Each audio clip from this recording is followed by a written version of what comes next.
Hi,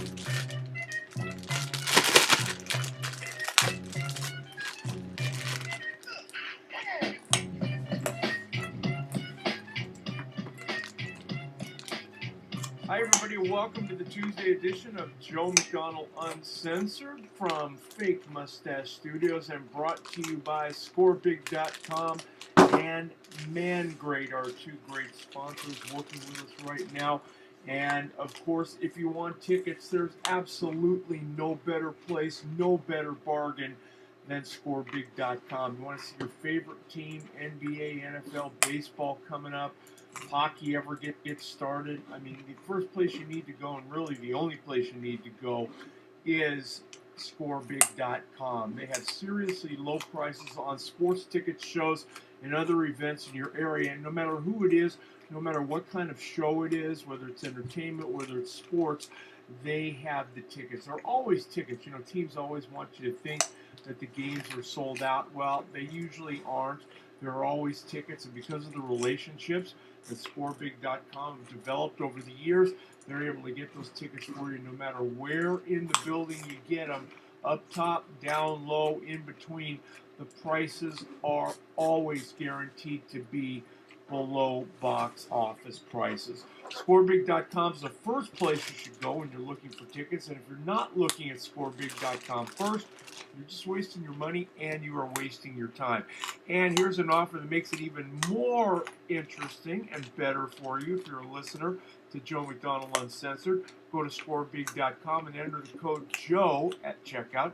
Get an extra $15 off ScoreBig.com's already low prices for your first order.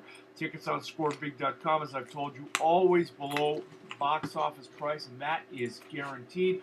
And once you place your order, and it's a great website to navigate, easy to find your tickets, easy to get what you want. Don't forget to enter Joe at checkout and get an extra $15 off ScoreBig.com's already low prices for your very first order. ScoreBig.com, it is your place for tickets. And if you're a griller, I am. I don't know many people who aren't grillers, but this is one of the great devices I have ever worked with. It's called ManGreat. And the ManGreat is something, if you want to give a great gift to a friend, loved one, whomever, this is the way to do it. This holiday season, just think the ManGreat.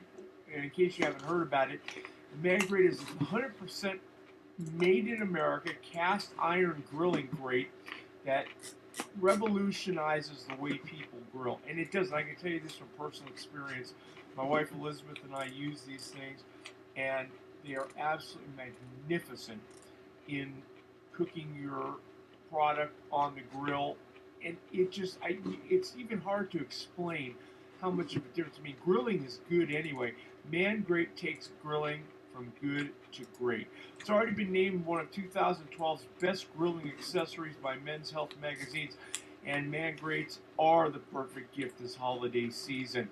Click on the ManGreat banner on the Joe McDonnell page at fakemustache.com for their $19.99 holiday special. That's $19.99 for this great product that comes with a phenomenal, and I mean phenomenal, heavy-duty grilling brush. It won't fall apart. It won't break. You're not going to get little shards of copper in your hands when you're trying to use this thing. The grilling brush is probably worth more than $19.99 itself. Again, it's the ManGreat Grill Enhancement System. Order today on my show page at fakemustache.com.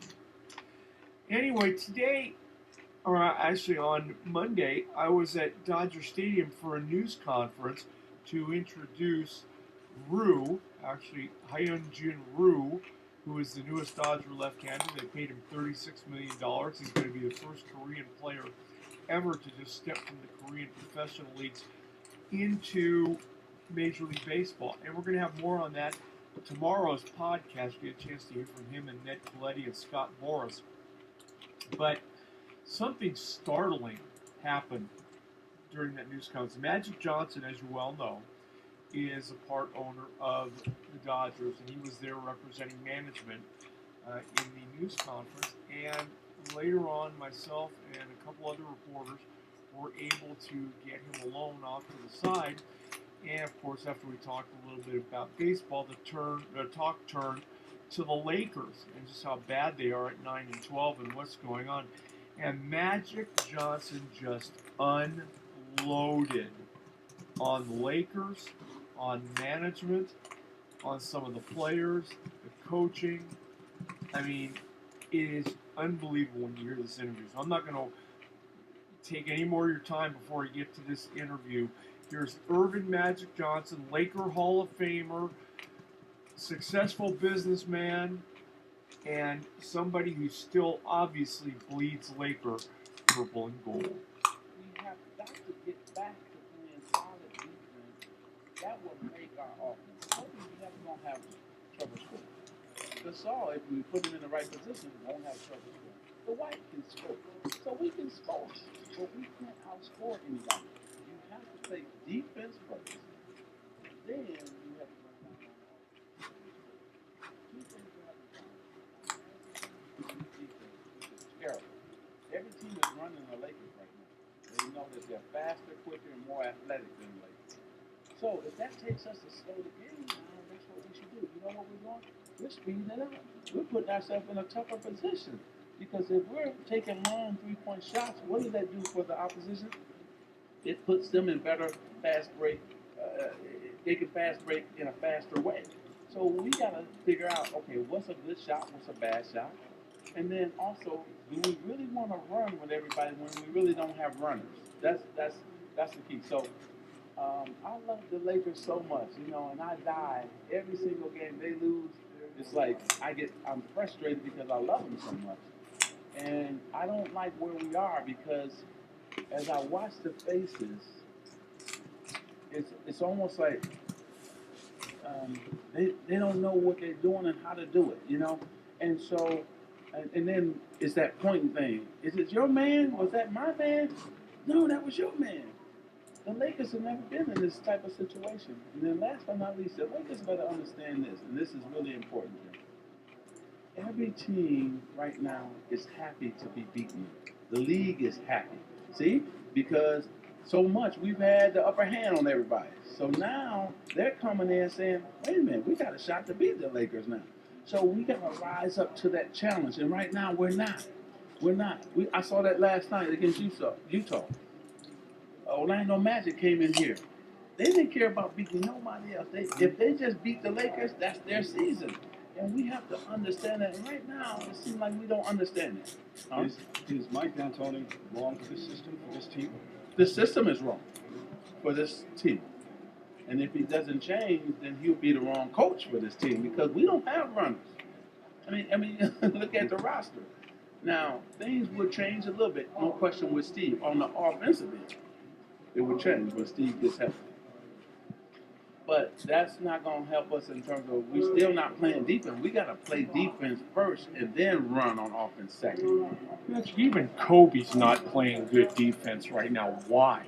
But look, we're asking a man who's in his 19th season, 17th season. We're asking him to do everything. He got to score 30 points, then he's got to play defense, and then he got to be in the locker room, trying to lead these guys. It is tough, and I think right now Kobe is probably a little down, and he's down because they're not winning. And Kobe wants to win. He's one of them guys like me. You go and you be upset and you're looking around. He's playing hard, but you get discouraged, and I understand why Kobe's discouraged. Because he never thought in his wildest dream that we would be under 500. We're almost last in our division. We're next to last. This is not Laker basketball, and then what happens because he is the star, because he is the superstar, a lot will fall back on him, and he has to answer all the questions for not only himself but for everybody else. I think that Kobe gonna go how the team goes. If the team is rolling good, then he rolling good, and everybody plays defense harder and better when you're winning. But I want them to understand, if they want to be the second coming of Showtime, Showtime played defense. Showtime was committed to the defensive end first because one thing we knew, if we didn't stop anybody, we couldn't get into the fast break. And so we were committed to the defense first, then we got out and on the fast break and we ran. But I don't see the guys happy. It's one thing to lose, but there's no spirit. There's no spirit. It's, you know, I came to the last 3 home games, right? And I had my nephew with me. I said, look at the other team. They're off the bench, high-fiving. They're up. They're happy to be out there. And then look at the Lakers. Everybody just come back. It's almost like we got to start having fun again.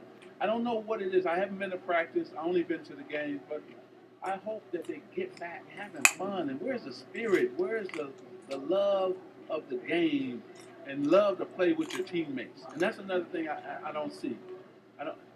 It's going to take us time to get that, but we got to get the feeling good about playing with each other as well. In 1990, a guy named Irvin Johnson went to a new coach named Mike Dunleavy and said, look, this isn't working. Let me run this thing. Is this what Kobe needs to do with D'Antoni? I think if it keeps going the way it's going, and this road trip going to say a lot about our team, then yes, he has to talk to him. Because I love Mike Dunleavy. He was calling all the plays, calling too many plays. The guys looking at me, looking at him. So they don't know who was calling the plays. So finally I had to go to him and say, look, I ran this system. We won 5 championships with me running the team. I know how to do this. And as soon as he let me control the action, and also he had a playbook that was too many plays. And we said, look, all it takes is 3 or 4 plays. And if we execute them, a team can't stop you. And so once he let me do that, we went all the way to the finals. We upset everybody. Portland was supposed to be the best team in basketball that year. We beat them. And they had home court advantage. This team has time. Now, I'm not giving up on the season. We got time to improve. We started off the same way in 90. Not quite this bad, but we were there. Yeah, so this team has time to turn it around.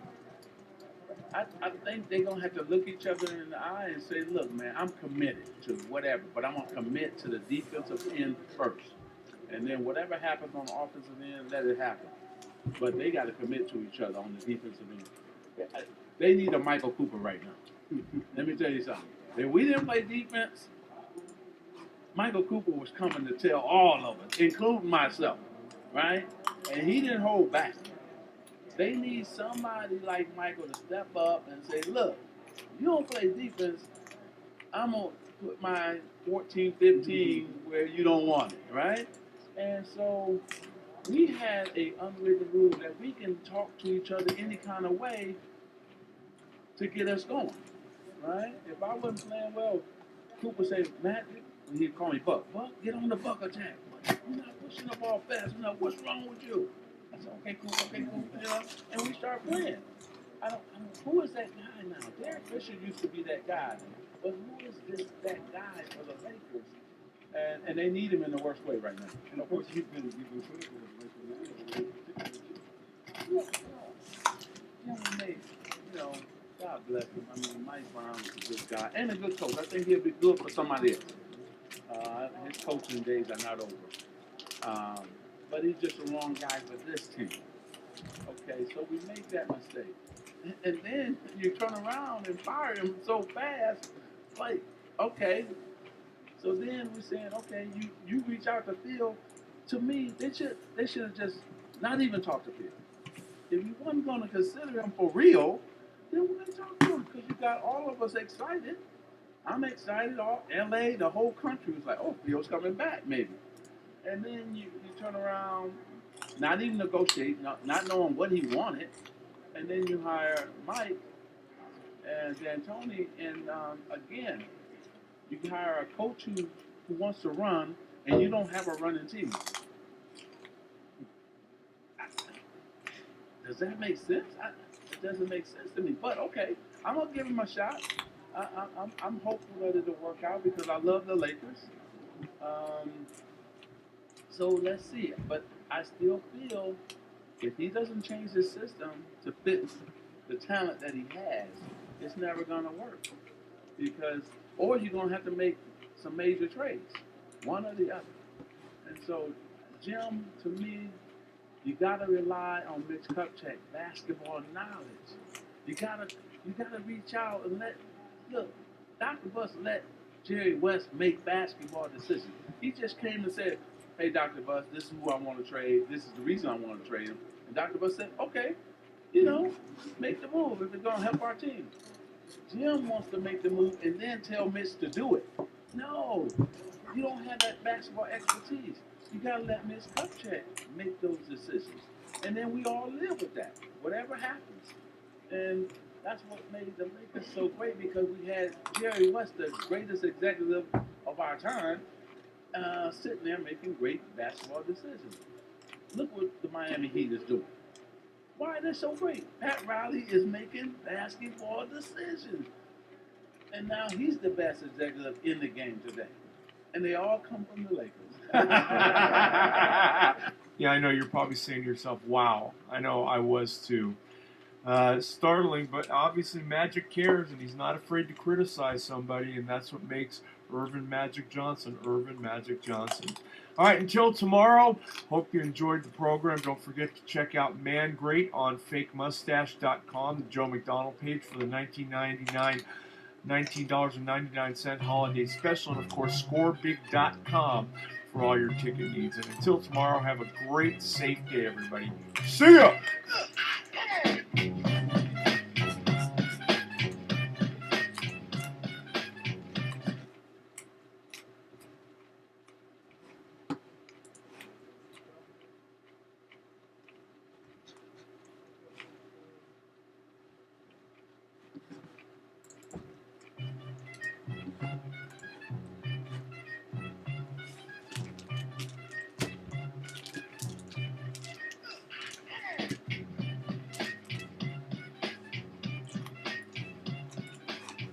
What would the stupid wife do? I guess I told her about it. That's W instead of WS. Anyway, you get my point. This is such a bunch of crap that I can't believe it. He tried to get me to stop. He wasn't supportive of it at all. Well, first of all, if he stayed with her, he had to be supportive of it. And she was probably making more money than him. And they're still together, apparently. By the way, if you ever see an escort service and you see a Kelly Lundy on there, KELLYLUNDY, that's Susie Faber Hamilton, in case you want to sample the goods. But she said this is the part that really gets me. She told some of her clients about her true identity. Now, not only is she a dope, not only is she making a mockery of her marriage, not only does she make her husband look like a fucking fool, but she told her clients about who she was, a national figure. And, quote, she suspects one of them leaked it. Oh, really? You think? Wow. She had a bunch of tweets that she let out. I'm going to quote them.